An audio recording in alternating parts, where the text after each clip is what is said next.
Okay, so we've got a pretty cloudy and rainy day. Phase one of the project is to build a workshop. So I've actually got somewhere to create the batteries, create the projects for you guys. And what I'm actually doing is we're converting a room in the barn into a workshop. So let's go and see what's happening. So I've decided to get some professional help, getting everything level, getting all the beams in, getting the damp-proof course in. I've already put the I've already put the door in here, and then we've got a damp-proof course going in here. This is Jude. Hi, Jude. Hello. And the idea is we're going to get the wooden beams in all the way around with joist hangers, and then lay a chipboard floor, put some insulation down underneath, and then insulate the walls and put chipboard in, insulate the ceiling, and then we've got a completely damp-proof room ready for projects.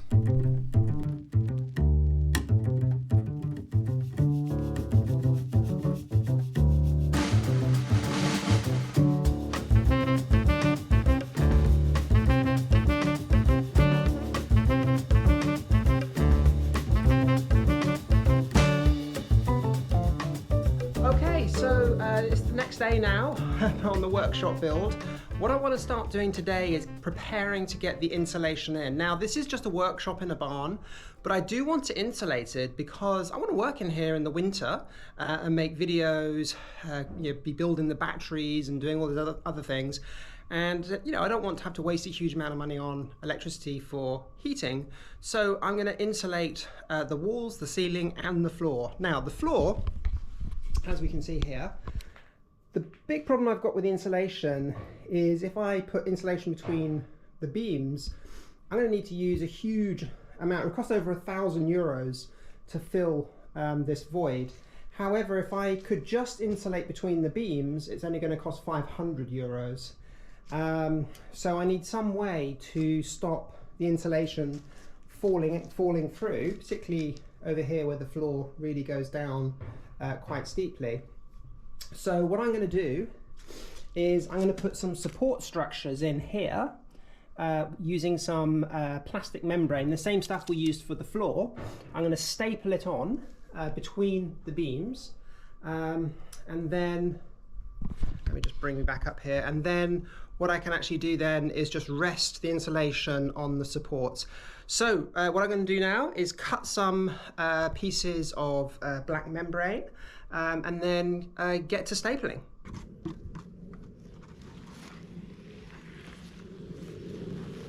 So the idea is I'm going to be stapling this across, and then when that's stapled, the insulation will have somewhere to rest on without it falling through. Okay, so let's give it a go. The brand new stapler, which I just bought.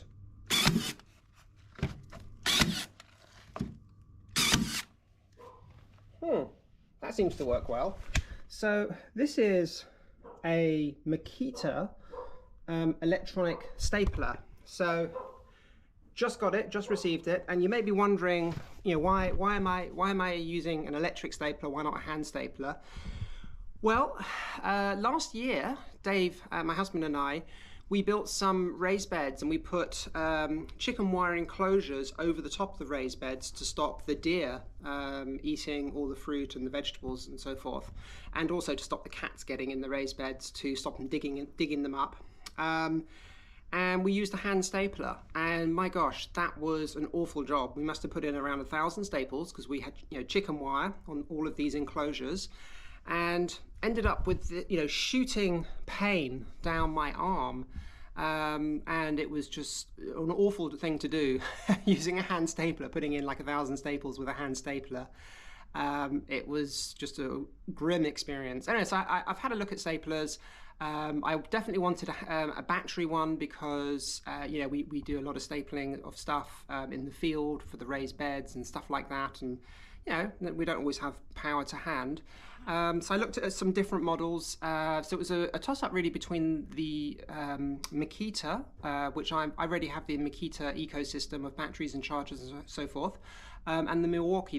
Now the Milwaukee stapler is half of the price, got really good reviews, but I don't have the batteries, I don't have the chargers, so by the time I would buy like a Milwaukee charger and battery, it would cost around the same price. So that's why I went with the Makita. Quite expensive, it was 260 euros, but let's see, well hopefully it's going to be good. It's quite heavy with the battery, but you know, I've got to put a lot of staples in for this workshop. We're going to be stapling on the walls as well for the wall insulation, but I reckon I'm going to have to staple anything between 2,000 and 3,000 staples just for this workshop job alone. Okay, let's get on with the job. I think that's about long enough. And then the idea is there we go. Doesn't have to be too strong, it's just strong enough to hold the insulation down, stop it falling down. Well, so far I'm impressed with the stapler. I wonder how long the battery's going to last. That's going to be interesting. This battery is not full, it's about half full, but we'll see how many staples we get out of the half full battery. Anyway, let's crack on with the job.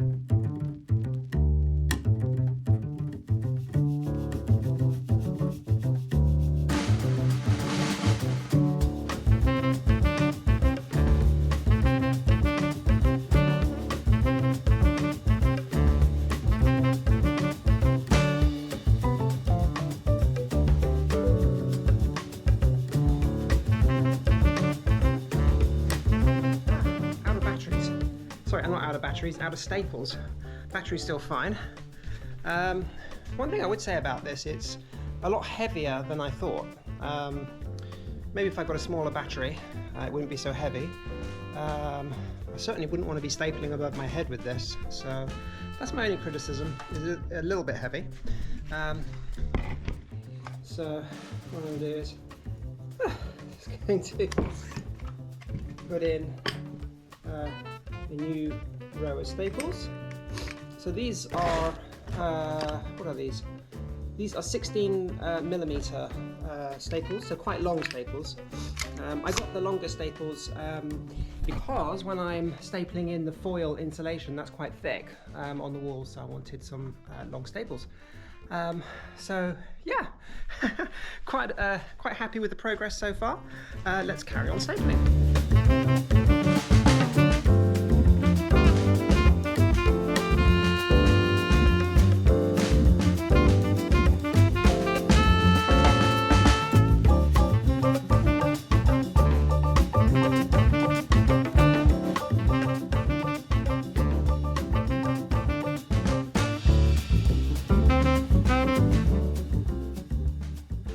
So finally finished putting in all the supports for the insulation. Dave, my husband and I, we went to the DIY place, the Brico-Marché, and we bought all the insulation. That's next door in the room next door. And yeah, I just want to say this this Makita staple gun, yeah, really happy with it. Not sponsored video. This is the first video I've made on YouTube, so no sponsorship. I did buy this with my own money. Definitely recommend it. It is very heavy though. So that's the only downside. If you're putting in a couple of thousand staples, I had to use two hands to do it because my wrist started hurting. So if you are in the market for one of these, definitely see what the weight is. And I would just recommend buying the lightest one. Maybe the Milwaukee one is lighter, I'm not sure. But what I think I might do is buy a smaller battery, see what the smallest battery Makita do, and buy one of those batteries, you know, to use with this. It hardly uses any power. I very easily did all of the work in this room with one battery, and there's still tons of battery left. And even my husband, he was using this stapler. We've got some raised beds and we were putting some chicken wire in, and he was using it, and he actually just commented how heavy he thought it was, and I hadn't even told him that I thought it was heavy. So yeah, he thought it was heavy as well. So just bear that in mind. It's fine if you're putting in 1 or 2 staples, but if you're using it all day, you know, that's something to think about. Right, so I'm gonna crack on now, because the next job, I was gonna put the insulation in, but actually what I wanna do now is sort out the ceiling. So let me show you the ceiling. Where are we? So here we go. So what I'm gonna be doing is I'm gonna be putting insulation in, and then I've got some foam insulation in stock already. It's just from another job, which we did in the house. So I'm going to just staple that on, and then I might put I'm going to put like foil insulation over the top of all of this. You'll see this in another video when I do the ceiling. However, you'll see how dirty the ceiling is. I just wish I'd jet washed it all before I'd started this job. But there we go. But the ceiling up above, it was a hayloft, and halfway through putting all this down, I thought, well, actually, I don't particularly want, you know, half a ton of hay sitting above my workshop, because there'll be all sorts of bugs in it, and bits might fall down, and it's, apart from anything else, I think it's a real fire hazard having, you know, huge amounts of hay upstairs in your barn. This is like not an agricultural barn anymore. I'm sure I think the previous owners used to keep animals and things in here, but they've left quite a lot of hay in various rooms in the barn. So I'm removing it all because it's a fire hazard, and we're going to use it in the garden for mulching and so forth. So I actually did remove all of the hay from the hayloft upstairs, which was a massive job. But as a result, you'll see it's so dirty. It was all nice and clean. Again, I should have done this before I started, but you know, it doesn't really matter. I mean, there's going to be a floor over the top of this. I might hoover out some of this, get the vacuum cleaner and vacuum out some of this dirt. But so I've removed all the hay, and there is still quite a lot of debris up there. There's a pile of rocks and cob in the corner. So what I'm going to do is get myself a shovel and a couple of buckets and start removing the last bits of earth and rubble from the room upstairs. Then I want to give the whole thing a vacuum, so vacuum clean the whole floor upstairs. And then what I'm going to do is, I've got a load of this black membrane plastic left. So what I'm going to do is I'm going to lay that over the whole floor upstairs and staple it down. And that way, if any new dust appears upstairs, it won't come through. Also, if, you know, I've only got a corrugated iron roof on the barn, but if a hole did appear in the roof or there was a leak, it's not just going to come straight through the ceiling. So it's just like an extra level of security there. In the distant future, I do want to convert upstairs. The beams in the ceiling are way too small. So I will be putting in probably a very similar floor to what I've done here in the workshop, but just lay it directly over the top. So the fact that there's a membrane already in there, I think is great, because it just helps with separation and so forth. Okay, so let's get going, and I'm going to go and grab my shovel and a vacuum cleaner and a couple of buckets, and let's go upstairs and I'll show you what's going on there. Okay, so this is the main room in the barn. It's very untidy at the moment. It's become a kind of dumping ground whilst we've been converting the rest of the barn. Definitely going to convert this side of the barn at some point. But what we're looking at right now, over here, that is above the workshop, up there. Part of the wall had collapsed, so I shuttered that up there and filled that up with some lime mortar and stone and so forth, and that's now been repaired. I can probably take that piece of wood away soon, actually, because that's I think that's just about set. It takes ages to set the lime, but anyway, that's all set now. And up there, let's grab the ladder, and I'll show you upstairs. So there we go. And got a few little holes there which need to be plugged. To be honest, I was really just making sure that there was no way the cats, we've got 4 cats, and I just wanted to make sure there was no way my 4 cats could get into the workshop, or you know, once I put in the partition walls, I don't want them getting in behind the walls and then getting stuck and all the rest of it, or rodents or mice and things like that getting in. So I've still got to go around and plug all these gaps. But what we're going to do right now is vacuum up all of this dust. Still remnants of the hay, and in the far corner there's some rubble and earth and stuff which needs to be shoveled up and moved out. One thing which I'm really surprised about, so it's not a particularly warm day, you know, it's April at the moment, and it's actually quite warm up here with the corrugated iron roof. I touched the corrugated iron and it's really warm, so goodness knows what it's going to be like on a hot day. If we ever want to put a room up here, going to need a ton of insulation on the roof, otherwise it would be a no-go to be up here.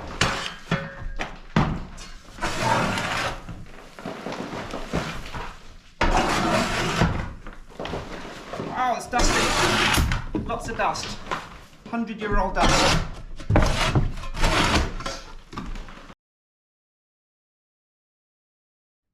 Just in case you're wondering where I'm putting everything, here we go. This goes through into another room in the barn. I'm just dumping it all here. There's a big gap in the wall, so why not use this to start building up another thing. But this is another hayloft above the room next door in the barn, so this room's going to have to be cleaned out at some point as well. But yeah, it's just so much space here. I don't know what we'll do with this. Quite lucky to have all this space, but all these floors need to be replaced because they're very, very wonky. If we have a look at this floor here, don't know if you can see it in the video, it goes up and down, very wavy, not level at all. Plus the beams underneath are very inadequate. I can feel the whole floor bouncing when I walk on it, so if I ever want to use this, I'm going to have to strengthen this floor.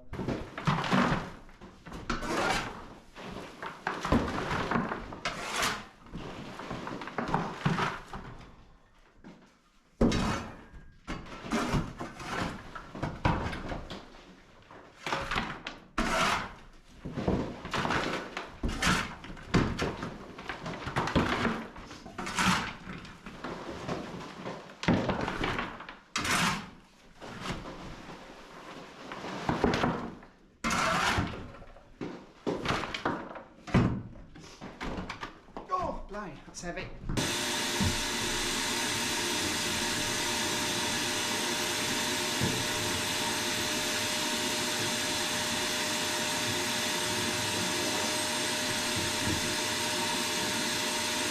I'm going to set the camera up down here and let's see what we can get.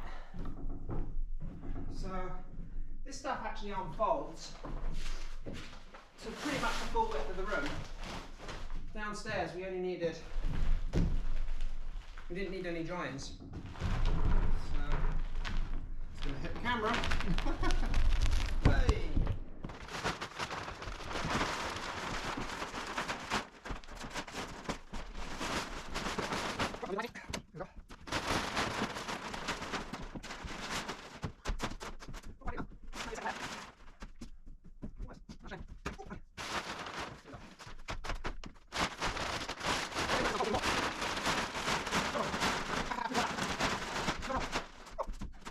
Okay, got the stapler.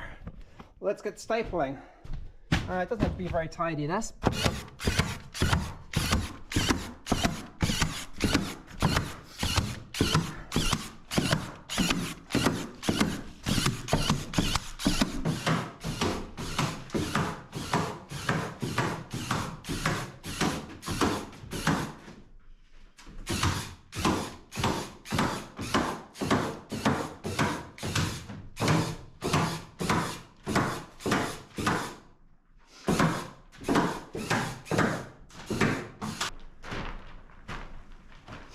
Okay, one negative thing about this stapler is if it runs out of staples, it doesn't tell you. It carries on firing even if there's nothing in it.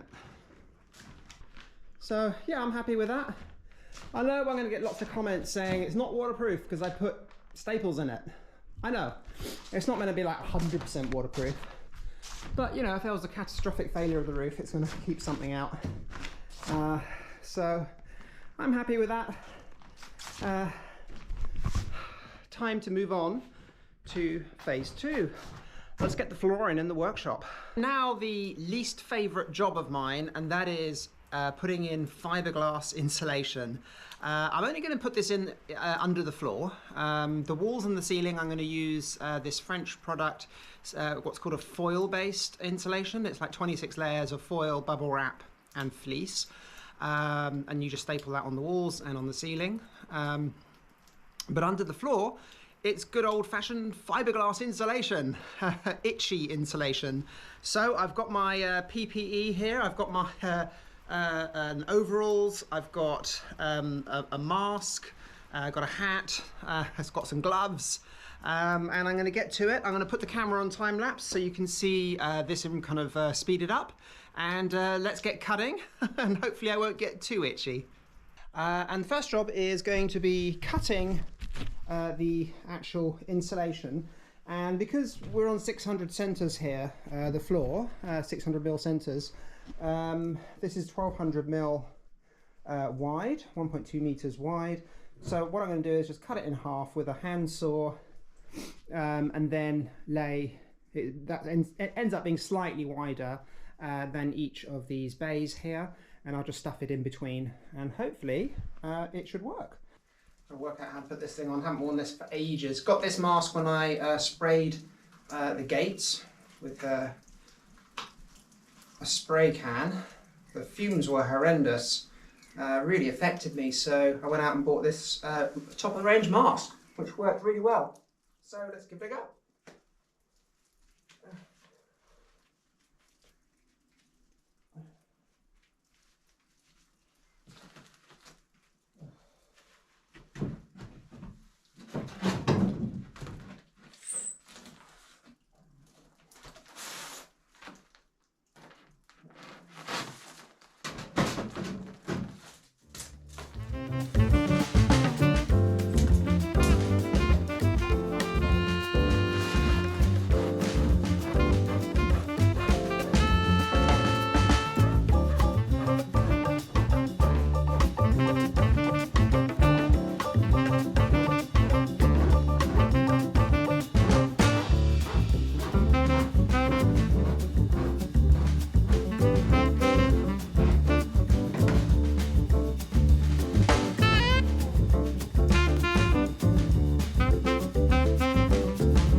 That's all the insulation in. Wow, that was a hot, horrible, itchy job. Had one minor little accident. I was moving one of the temporary floorboards, which aren't screwed down obviously, and yeah, I did it. I put my foot through the floor. The end of the board wasn't actually on a beam, and I stepped on it and it just flipped up and I went flying. Hurt my leg, not too bad. Ripped out all the plastic sheeting underneath the insulation on one of the bays. Yeah, anyway, dusted myself off, got the staple gun out, repaired the plastic and relayed it. But all okay now, so I'm done for the evening. Next job is going to be laying the actual chipboard floor, which I'm going to screw and glue. I'll do that tomorrow. But right now I'm going to get changed, put these overalls and all my clothes and hat and everything in the washing machine, and I'm going to take a cold shower. Apparently if you cut insulation, I've been told, you should always take a cold shower first, and rinse off all the fibers, and then you can have a hot shower. If you have a hot shower, it opens the pores and then the fiberglass doesn't go away. So I'm going to go and have a cold shower. Oh, not looking forward to that, but then I'm going to have a nice hot bath. So I'll catch you tomorrow.